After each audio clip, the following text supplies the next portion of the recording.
Hello guys, so I'm here sa loob ng Finch West subway station, waiting for my friend to come kasi sobrang labas sa labas, pumasok ako dito.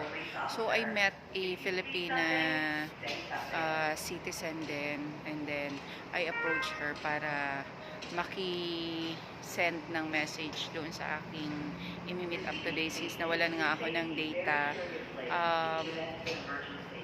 Nakisuyo ako na makisend ng message sa kanya doon sa friend na meet up ko na I'm just waiting here at the main door of Finch West Station para pagpasok niya, if ever na makita niyo yung aking message, ay dito niya na ako i-meet up kaagad. So, yun guys, ang daming mga Indians and US citizens na naandito.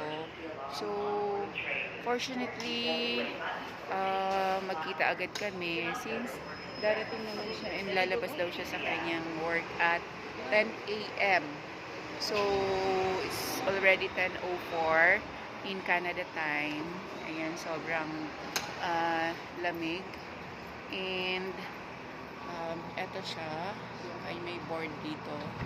And then, ito yung kanyang signage going to subway.